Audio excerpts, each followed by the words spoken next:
All right, listeners, I think you know that we are part of the Radiotopia network, which is basically a network built on the idea that you should support the most creative, independent audio makers around. No one, and I mean no one, embodies the Radiotopia ethos more than Benjamin Walker and his show Theory of Everything. Benjamin, who I've known for a long time, has been making beautiful, personal, sprawling audio documentaries for decades that help us understand the very strange world we live in. And now he has a new series called Not All Propaganda is Art.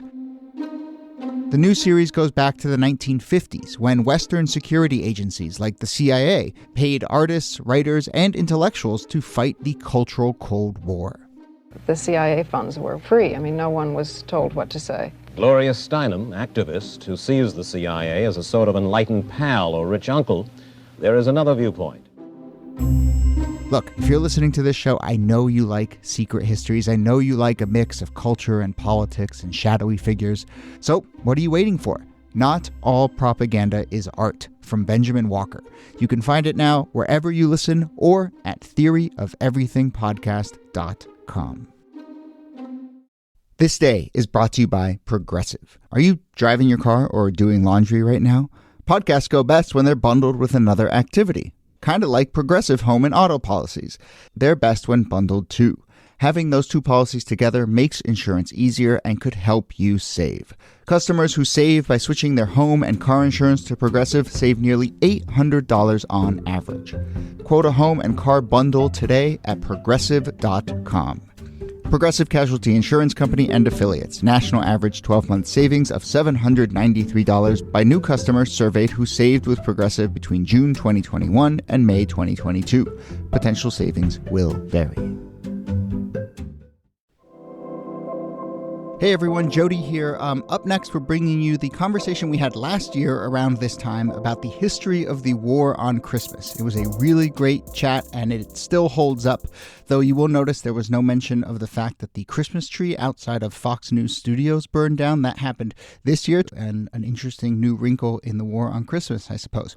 But we're giving ourselves a little bit of time off this holiday. Hopefully you are as well. We're running this again. If there are any dated references, that is why. You will also notice that Kelly is not on this episode because she was not one of the co-hosts of this show at that point.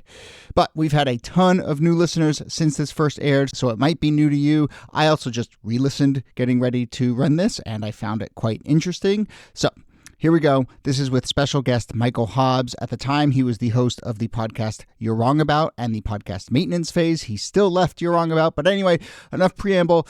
This holds up. Really interesting conversation. Here we go.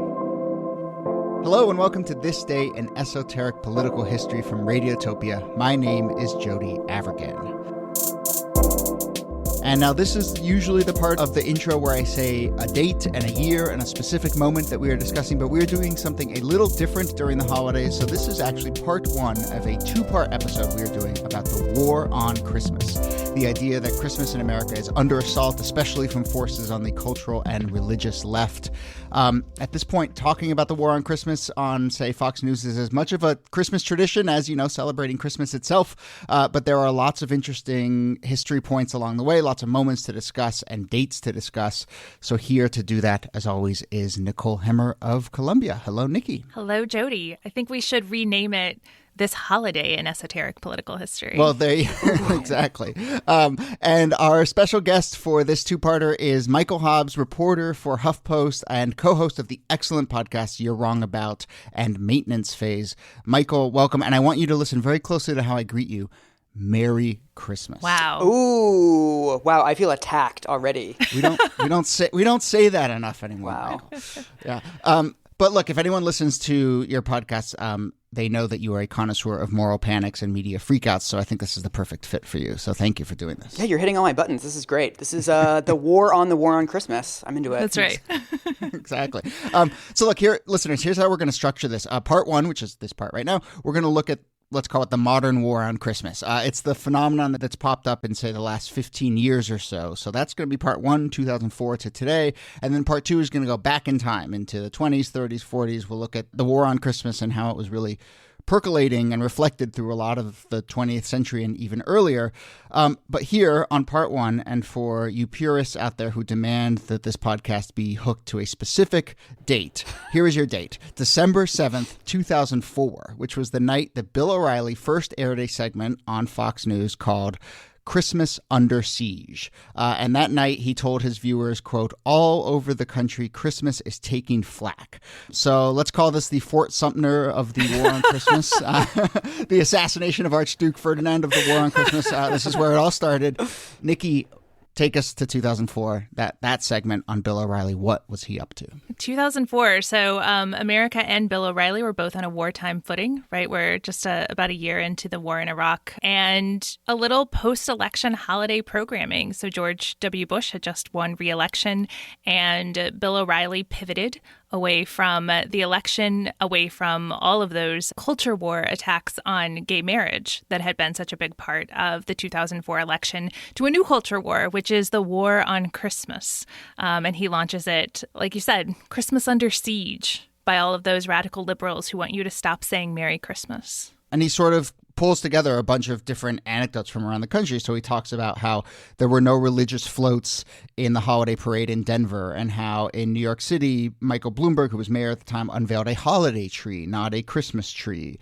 And that Macy's had told people to say Happy Holidays instead of Merry Christmas. So it was kind of, I don't know, pulling together these strands and turning it into primetime programming, Michael.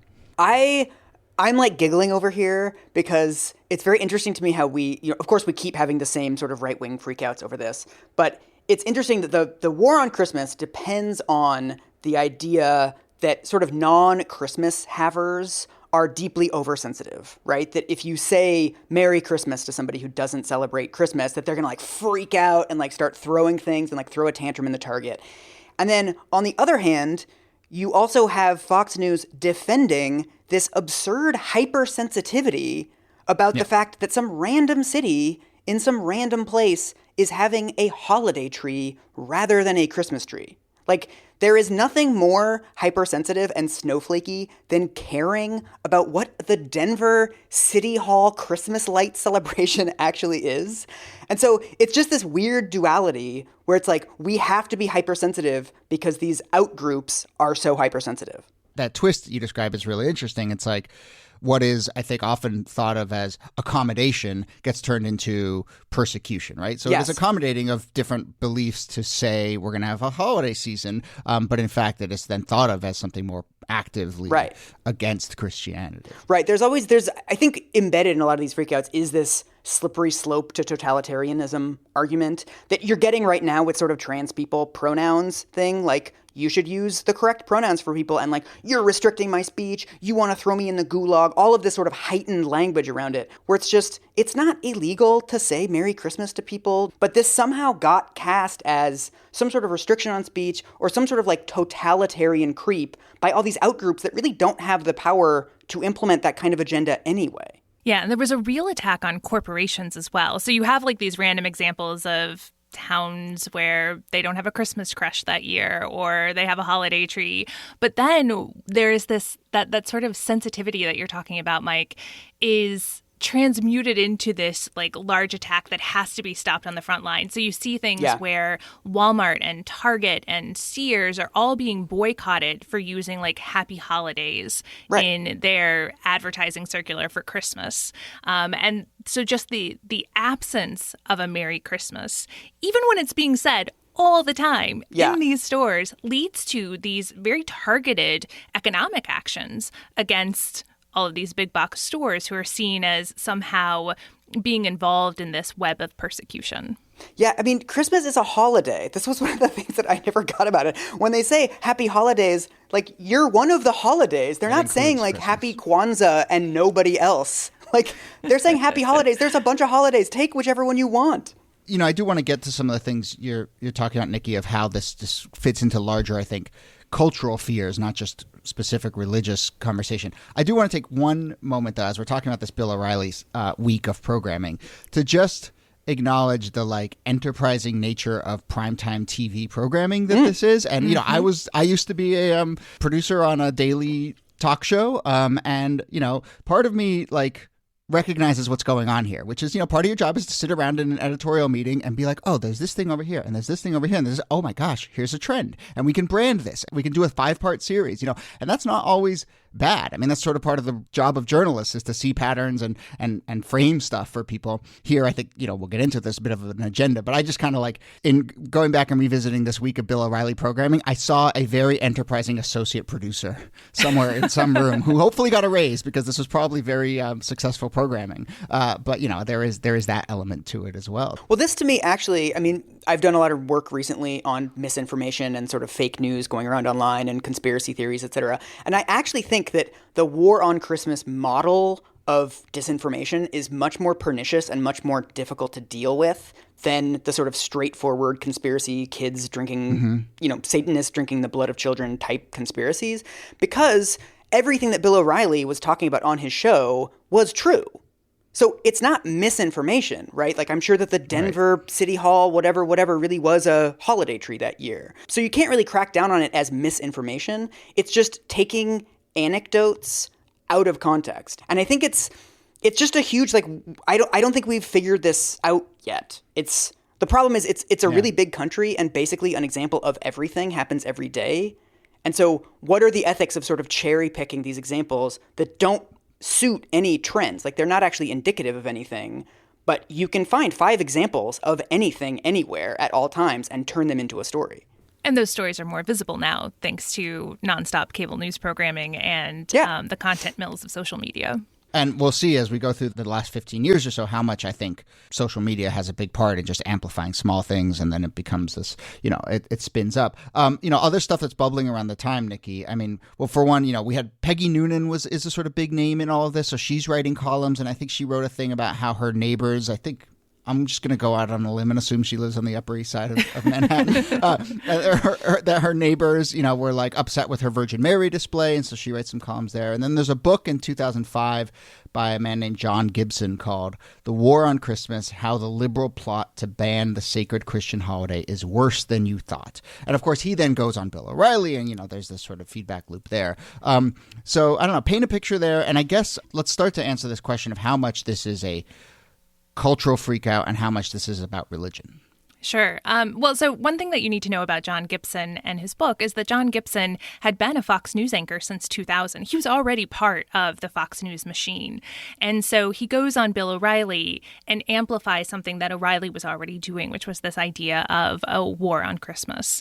It pretty quickly becomes a phenomenon at that point because the O'Reilly had so many viewers that it was able to catapult this up in the Amazon rankings in 2005. All of a sudden, the Google search trends for War on Christmas start to spike, and it gets into kind of not just the zeitgeist, but it becomes part of cultural conservative identity in the United States, in part because by the mid-2000s, there is a conservative media ecosystem that is unlike anything we'd ever seen. So Fox News had started in 1996. In 2002, it becomes the most watched cable news network.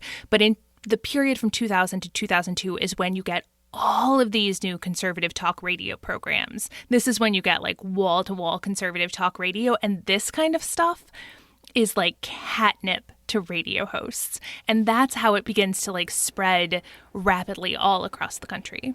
There's also something interesting here about, in some ways, like the triumph of progressive discourse, that from the civil rights movement onward, you had activists that were basically promoting the idea that there is discrimination and there is inequality and there is oppression in the world. And that idea got so entrenched that right-wingers and Christians and white people and all of these groups that just objectively are not oppressed took on that language. But then ever since we've had that triumph, we've had this nonstop march of, my favorite one is every time you propose like a bike lane in a city, people will talk about the war on cars. Like, we're in the middle of a war on cars. And it's like 80% of Americans drive to work. There's no war on cars. But like, that's the framing of like, I as a driver, 80% of the population am oppressed, right? And so this has become an obsession for really every majoritarian movement that we have in this country. You just described the last, 60 years of American politics, the sort of like democratization of victimhood, right? Yes. I mean, that is kind of the story. Yeah, I mean, I think that the religious angle of this is really important because what Mike's talking about is There's a through line in American politics, especially among the religious right, of this fear of secularization. And this goes back to the 1960s, taking prayer out of schools, that sort of fear that Christian supremacy in the United States is no longer going to exist, that it is going to be treated the same as all other religions. And that gets taken as an attack on Christianity or a war on Christianity. And you see that in all sorts of things. I mean, here we're talking about Christmas, but remember the big to-do over the 10 Commandments in an Alabama courthouse. God. I mean, these fights are all of a piece. And one reason why we continue to see them is because they're so effective. I mean, that's the front line now. Now that marriage equality is legal across the United States, now it's about religious freedom and the ability to discriminate against gay people because of your religion.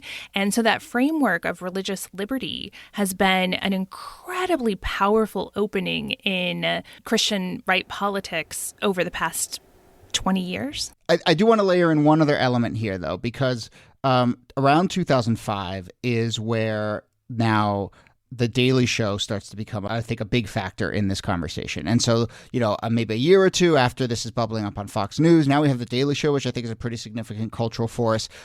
They start to pick up the war on Christmas as something they talk about a lot. And now we have this kind of other element of the mocking of the war on Christmas as a significant part of this story. And, it fits into what I would say is like probably a mutually beneficial project here, where Fox gets to talk about the war on Christmas and the Daily Show and Comedy Central and their audience gets to mock that. And at some level, everyone kind of wins. Everybody makes a lot of money. I mean, this is the sort of a high era of Jon Stewart and then Stephen Colbert. Stephen Colbert, who is directly modeled after Bill O'Reilly, is this kind of mocking figure, and a real boon in political entertainment. I mean, the 1990s and the 2000s were like the high tide of politics as entertainment. And the Daily Show, Bill O'Reilly rivalry was a huge part of that, because it not only makes Bill O'Reilly watchers more sensitive to any sign that Christmas is under attack, but it makes Jon Stewart's viewers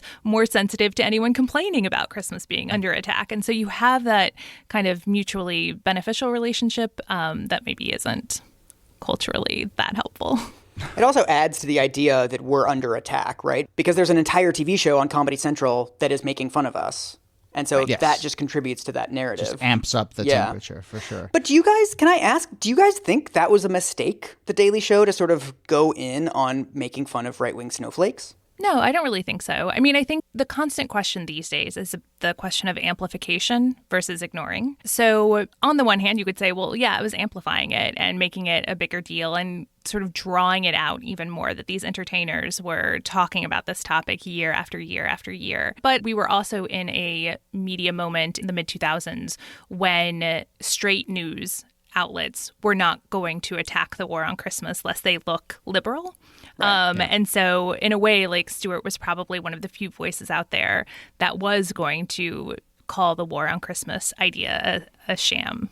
Right. Yeah. I mean, I think this falls into pretty clear, you should punch up, not punch down territory. And I think Fox was big enough that even Comedy Central and Jon Stewart going after them, that's punching up. I think there's a lot of punching down that happens, especially with social media, where you pluck something, and it happens from the left all the time. You pluck something and you make fun of it, and in fact, you're amplifying it. But I think Fox News was a big enough of a force that it needed that counterweight for sure. Yeah. I want to talk a little bit about the role of corporations, Nikki, you mentioned here, and how a lot of these sort of freakouts or concerns were around corporate language and corporate moves.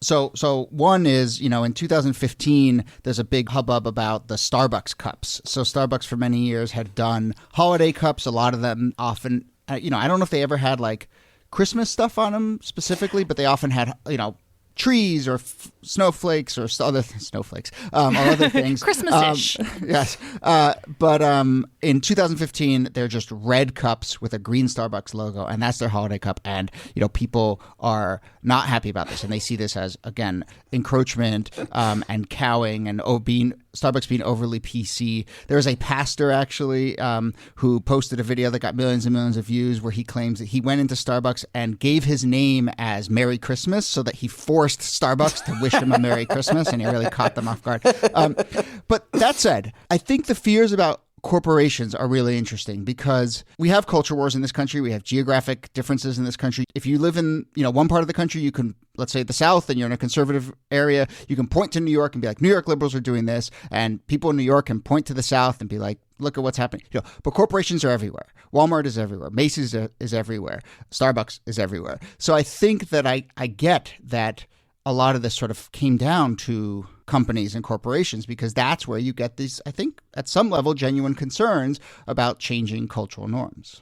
Yeah, I mean, corporations are always interesting in the conversation around particularly conservative cultural politics because there is a real drive for corporations not to offend anyone and to reach out to groups that they think might come and give them their money. And so they don't want to be exclusive. They want to be inclusive. And there was certainly a change over the course of particularly like the 1990s and 2000s where there was an effort to model their language in such a way that would be as inclusive as possible. And that meant saying things like happy holidays because it was an era in which more and more people were celebrating holidays like Kwanzaa. It was a period in which there was just more recognition of how exclusive some language could be. And so you have these corporations like Starbucks trying to find the best way to be both festive and to be inclusive. Now, look, a red and green cup is Christmassy. Those are Christmas colors. Dude, it's Christmas. Yes. I know. Yeah. It's like I'm drinking a gingerbread latte out of this cup. Yes. We are celebrating Christmas. Yeah. But, Starbucks in particular had emerged as this bogeyman of corporate liberalism. And so it became a target, I think even more so than, say, Target, or certainly Walmart, which found itself very shocked to be under attack in this way. All right, Mike, you're in Seattle. What do you have to say about your hometown? As the CEO of Starbucks, I regret not having baby Jesus on all the cups, which is what we used to have. I mean, I love tracing this in parallel with the rise of the moral panic over cancel culture, right? Because now the right is freaked out about college sophomores, boycotting the new James Charles palette because they're mad at him or whatever cancel culture even means. But then the war on Christmas was objectively cancel culture. You're having a list of corporations that you're telling people not to buy from. I personally think all of that stuff is fine. I think it's fine to boycott a company for dumb reasons, good reasons, have a blast. But it's also just weird that we have these two completely contradictory ideas at the same time. I also think that it's, embedded in the critique of cancel culture is this idea of liberal arts colleges and super left-wing cultural race theory professors gone too far. And yet, at the same time, the idea that saying happy holidays to someone is a personal attack, it's this is exactly what they're accusing Oberlin sophomores of doing. This is looking at the symbolism of a red cup and seeing it as an attack. It doesn't get more critical theory PhD than that. So one other moment we should talk about on our tour here is in 2013, right in the thick of all of this, Aisha Harris writes a piece at Slate where it's sort of tongue-in-cheek, I don't know, but she writes an idea saying that Santa is passé and that we should come up with new tropes for Christmas, and she says maybe we should have a penguin as the avatar of Christmas, and it makes the rounds on Twitter and so forth. And then Megyn Kelly, who at this point, right, 2013, is a Fox News primetime anchor, is that right? Yes. Nikki? So Megyn Kelly picks it up and has her famous moment, which goes very viral, where she basically says, Santa is white. And she just sort of asserts that. I think it's in a chyron. And so I think we just have to acknowledge that moment as well. I don't know if that tells us anything new. Look, it's an important moment in the history of Megyn Kelly. And, about how much is invested in how we think about Christmas. If you're that attached to the idea that Santa Claus has to look the same way Santa Claus looked when you were a kid, or something is being taken away from you, I think it's just the essence of that idea. It's well, of course Santa is white. Santa's always been white. And if you change that, you've taken something from my childhood and you've taken something from me. I mean, race is an interesting aspect of this because yes. I think Fox News was very, in some ways that's very canny. I don't think they were doing this deliberately necessarily. But when you talk about who is offended by Merry Christmas, who are the groups in society that do not celebrate Christmas? It is Jews, it is black people who celebrate Kwanzaa, and it is atheists. Like, to create this trifecta. Exactly. It's like the perfect little trifecta of who is going to be destroying Christmas, who is going to be taking this away from you. Like, well, conveniently, it happens to be an ethnic minority and this group that is like always this sort of out-group, in-group, insider, George Soros, the target of conspiracy theories for hundreds of years. And then you've got atheists who are dragging the country down into this godless hellhole, right? It's like, it's the perfect way to attack those three groups without seeming like you're attacking those three groups. All right, well, let's start to wrap up here and maybe bring it to now. And I guess, there are some examples, some interesting examples bubbling up now. But tell me if you feel the same way. I kind of feel like I'm hearing a little less about this. And maybe that's because there are other wars being waged, or maybe it's died away in some way, or maybe I'm wrong. And maybe the war on Christmas is still out there. What's your sense, Mike?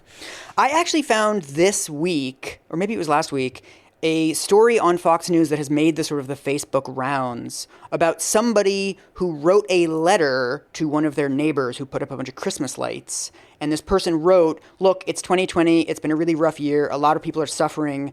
It's a little bit insensitive for you to have these big, expensive lights right now. I think that it's, racially insensitive. I think you shouldn't do it. Please take your lights down.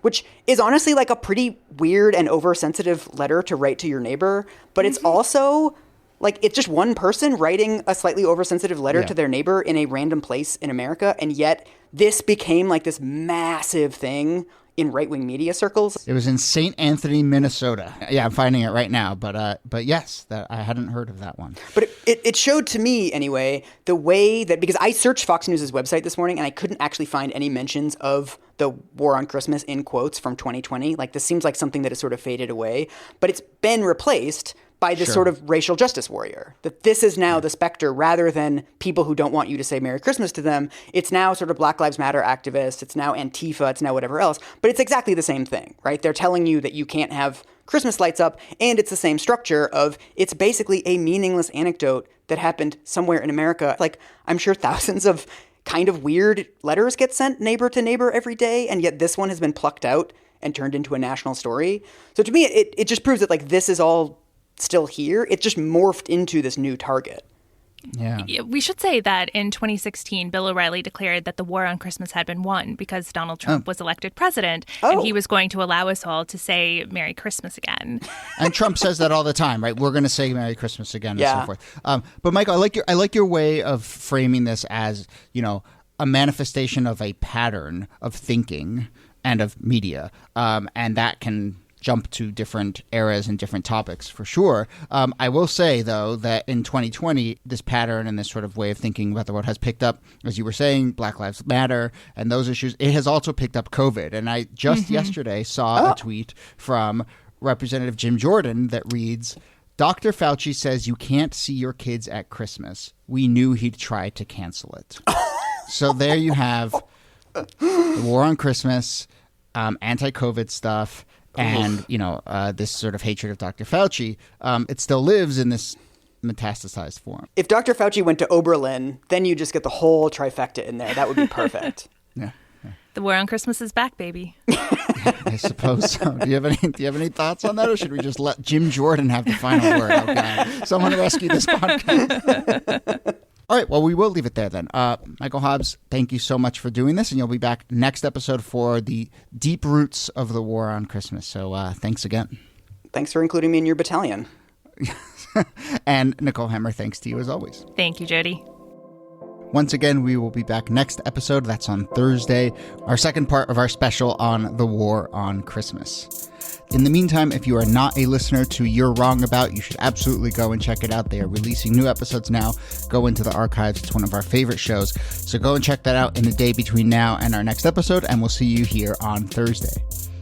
This Day in Esoteric Political History is a proud member of Radiotopia from PRX, a network of independent, listener-supported, artist-owned podcasts. And that phrase, listener-supported, is a big part of this show. If you would like to support the show directly, go to thisdaypod.com if you are in a position to do so, or just spread the word about this show. Thank you to everyone who has helped spread the word about this show. You can also just get in touch with any questions, comments, or ideas for future episodes. There's a form at thisdaypod, or you can email us thisdaypod@gmail.com. Our researcher and producer is Jacob Feldman. Our producer is Brittany Brown. We post transcripts to every episode. Those are done by Kala Nakua. Thank you, Kala. You can find the link to those at thisdaypod.com. My name is Jody Abergan. Thanks again for listening, and we'll see you soon.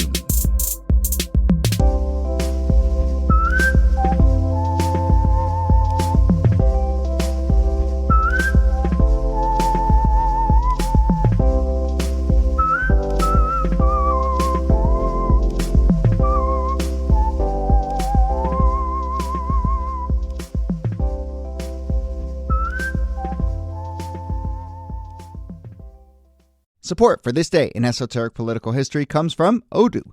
What is Odoo? Well, Odoo is the only software your business will ever need. Featuring a suite of integrated business applications, Odoo connects your business operations together so you can get more done in less time.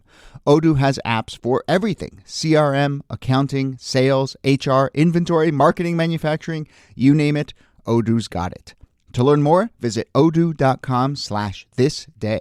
That's odoo.com/thisday. Radiotopia from PRX.